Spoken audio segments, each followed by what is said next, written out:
Hey, what's up, YouTube? It's me, Idea. The sun's bright in my eyes, so I can't really I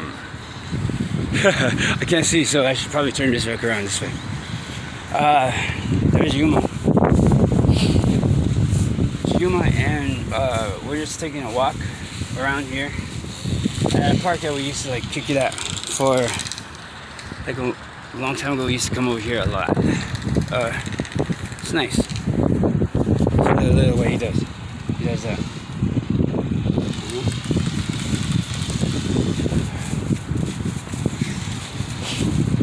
It's really beautiful out today. I really want to stay on trying to make my videos every day, even though I don't have really much to say afterwards. I mean, that might have changed and stuff. Nothing really happens too much. So I do have an update though. Last night I was talking about trusting myself to have made good decisions on making friends and stuff. Well, I also thought, I should embody that friend that I claim to be. You know, if I am truly a friend, then I wouldn't let something like that bother me and stand in the way of a friendship that is just friends. But I mean, a true friend would be there no matter what. So I got the courage and the nerve to walk back over there and just Yuma, what are you doing? Come on. I got the courage to go back and offer if I could bring breakfast. You know, it's food. I know I spent most of my money, but I was fortunate enough to have someone in my life who was able to lend me some money. So it's still my money. It's just borrowed. And it wasn't going to be much. The person that I really asked was the one that I really agreed to become his friend and to help him out. So I was able to. I'm so distracted right now. So I offered him breakfast. He was happy to take it. And it was nice to see a little something in his eyes, and that I guess was relieved that I wasn't chased away and running down the street and not coming back, you know, because I guess a lot of people had let him down a couple times, and more than a couple times, but he did say that I am a forgiving person and that he was inspired by me because he had seen that I have gone through things in my life, and he watched me not get consumed by it and just forgave. I even talked to people that I've forgiven. Of course you do. You know, so that weighed on my mind this morning, and I just felt bad because when I left, he wasn't really he didn't have what he wanted to have, like money and food and stuff. So this morning I took him some breakfast sandwiches, 2 for $4. It's not anyways, yeah. And then Yuma, I owed a little bit of amends too, so I had to. Well, I didn't. It's easy. I could just take him anywhere. I love Yuma. Yuma's my dog. He's my responsibility. I own him. It's my job to make sure that he has something to eat. It's my job to make sure he has a place to stay, and that he gets to come outside and play in the park. Most of the time we're just walking and he's exploring a lot, and I'm thinking a lot. I'm very pensive sometimes. I think about life and how it just turned out the way it did. And just a few years ago, I was in this very park, and I was a lot different.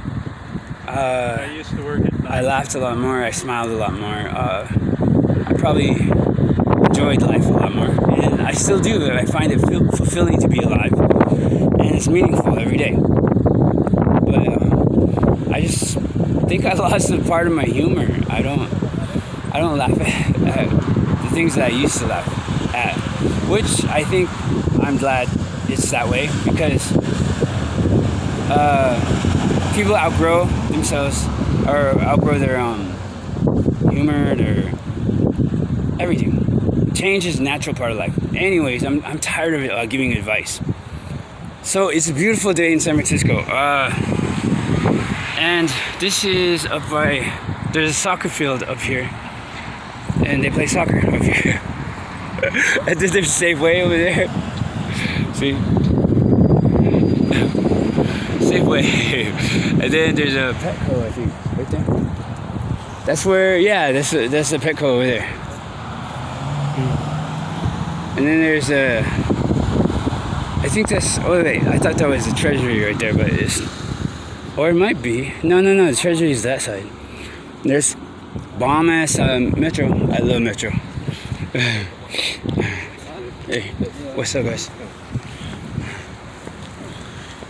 Yeah, so this is a soccer field that I was talking about. Let me just show you. It's like a huge soccer field. Can you see it? Yeah. It's big. I think I've watched a couple matches here, and soccer is pretty intense. A lot of running, kicking, teamwork and stuff. I didn't know that. I think they only have 4 rounds or something like that. I'm not really sure. One day I would like to maybe learn more about it, other than trying to figure out what I'm doing. Like FIFA. One of my other friends is really good at FIFA. He used to always play it at work. So I was just I was laughing at that, because I guess you can learn soccer and stuff from FIFA, the video games. It's kind of overcast here today, and it's nice. Oh, there's the city right there. There you go. Well, this is the city still, but I'm just saying, like, downtown is usually where most people see what's going on. I don't know which one the Millennium Tower is, but that Millennium Tower is supposed to be leaning to something. It's like, I guess they didn't dig too deep or something. I don't know. They put a marble on the floor, and it rolled all the way across the apartment. Yuma, how would you like to buy an apartment for I don't know, I think it was $millions. It had to be millions. That's what I remember. That it was like 15 million or something like that. And when they did it, they enjoyed it, they loved it, and then a few years went by, I think this story, I'm just kind of going off of what my friend told me and what he was reading. And, he told me that they didn't dig deep enough, so the tower started to lean a little bit, and it was starting to take down a little bit of in the landscape. You want?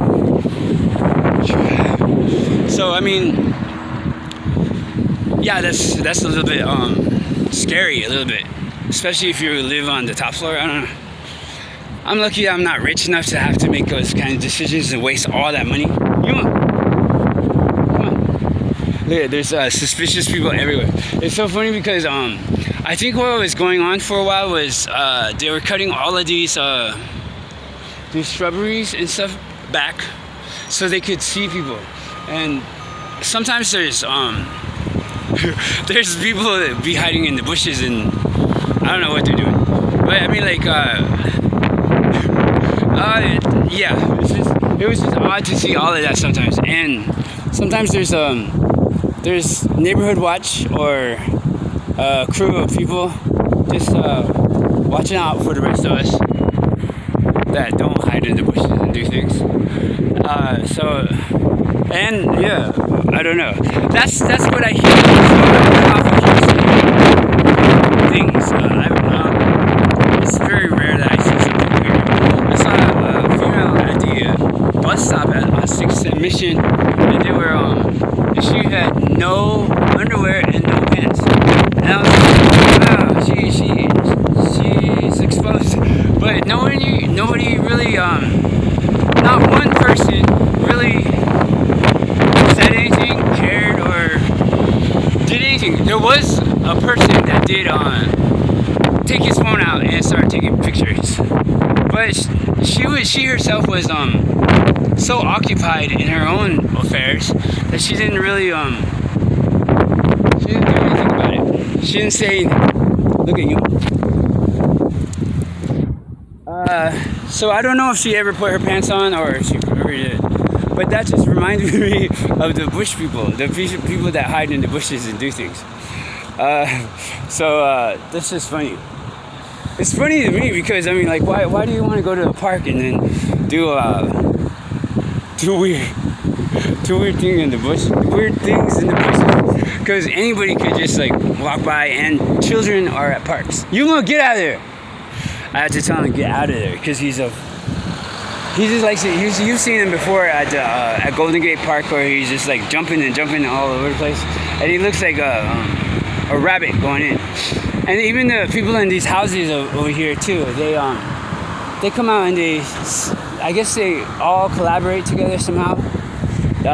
What is that app called? It's called I can't remember what it was, but it's a app for cities. Well, actually, I'm just going to say this one. For this city, where the people who own homes meet together on that app, but they have to qualify for the app to allow them. Come on! Oh, okay, he's right there. Well, where's he at? They qualify you for the app to they check you, is what I'm trying to say. They check you to see if you are an actual owner of a home or a house in San Francisco, or if you have a right to be a neighborhood watch person. Something like that. And these people, they meet with each other, they take pictures of people in the bushes or homeless people, and they profile them, and they warn each other about what those people are doing, even sometimes what kind of drugs they take. I know this because when I was homeless, I really got into this research mode. I really wanted to find out why there were gangstalkers, why there were targeted individuals, and why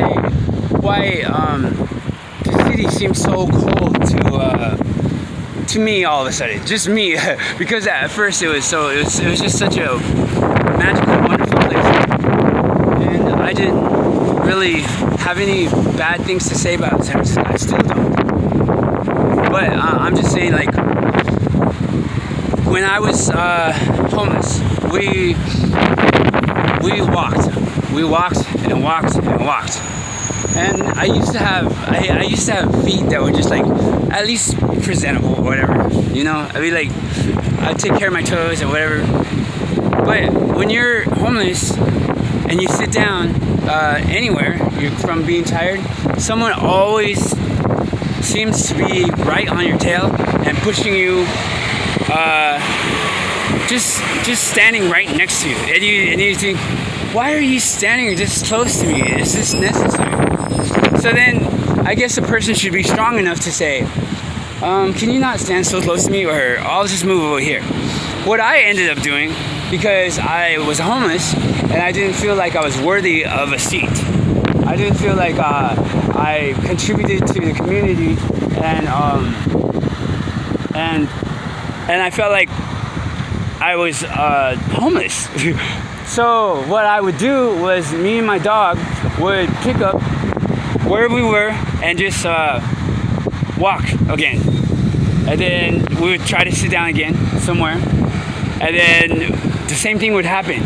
And then sometimes there were groups of people. Like those guys over there, they just like, they just stand around, you know? I mean, I've had an old lady just stand right next to me. I don't mind it. If she wants to stand by me all day, or these guys want to stand by me all day, that's fine. But boundaries and space are usually respected. I'm trying to say all of this within a general way. And of course, they always check to see if you're obeying the signs. So that's always good. It's kind of like an intimidation, psychological warfare kind of tactic that I wonder how they all collaborated to be able to do something like that. Yeah. Thank you. I like your doggy. Hi. I'm so sorry you were just pulling on my doggy. Yeah, it's overcast today. And I feel kind of the coldness, but it's San Francisco. This is like normal. This is normal. A steady 69 is usually a good indicator of being in San Francisco. I'm tired of my hair being cut just like that. Oh, here comes another dog. Yeah, so back to what I was talking about. Okay, so that was I couldn't ever sit down and take care of my feet.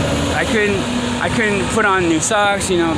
It was just always, it felt like an intrusion on everything that I was doing. And so I walked the streets just walking.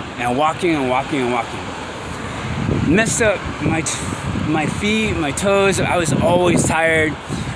I wasn't able to really take off my shoes. Maybe in a park I could, but then you're homeless. You don't have those luxuries anymore, because you got to put your money towards food or dog food or trying to do your laundry or something. You know what I mean? Like even at those moments, I wanted to just be drunk, or at least drink something to take the edge off of being intimidated and walking along. And it was just so cold sometimes when it felt like the community didn't really, well, they didn't care.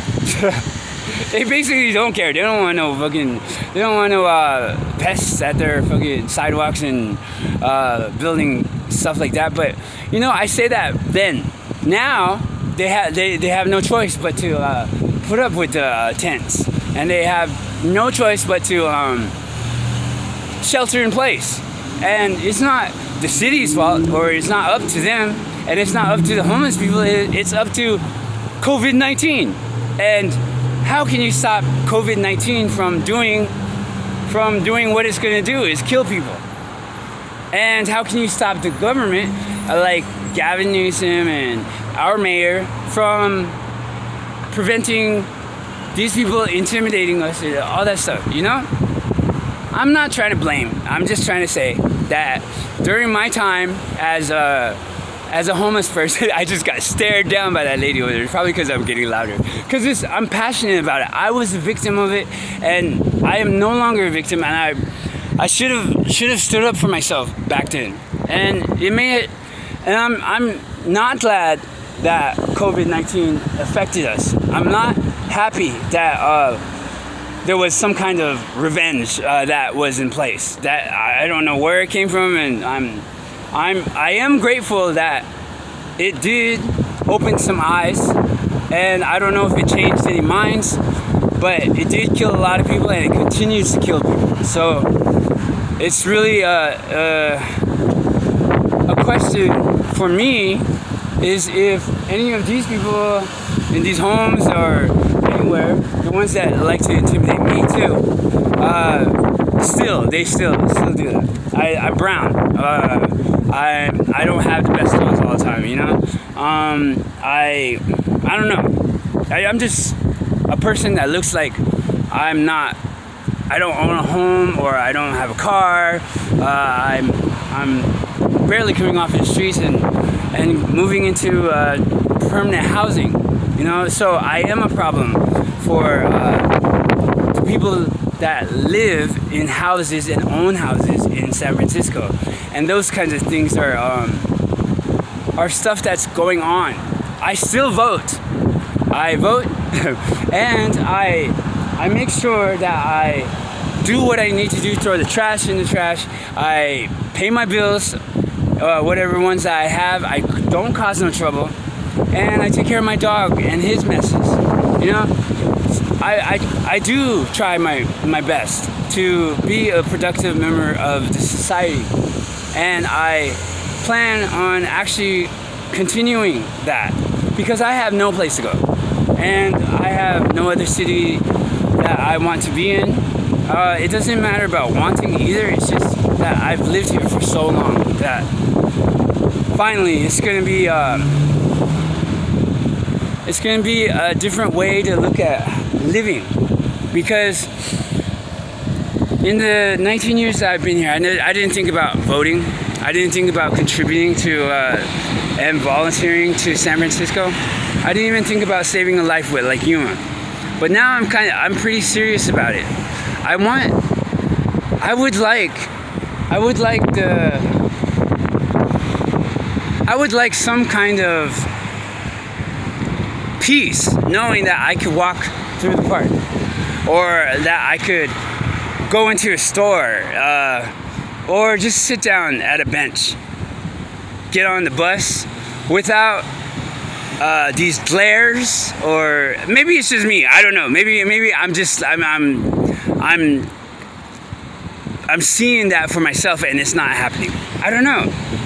I know when somebody looks at you really, really like suspicious, or not even suspicious, like, oh, I don't like you. I know that kind of look, and I know the intimidation tactics.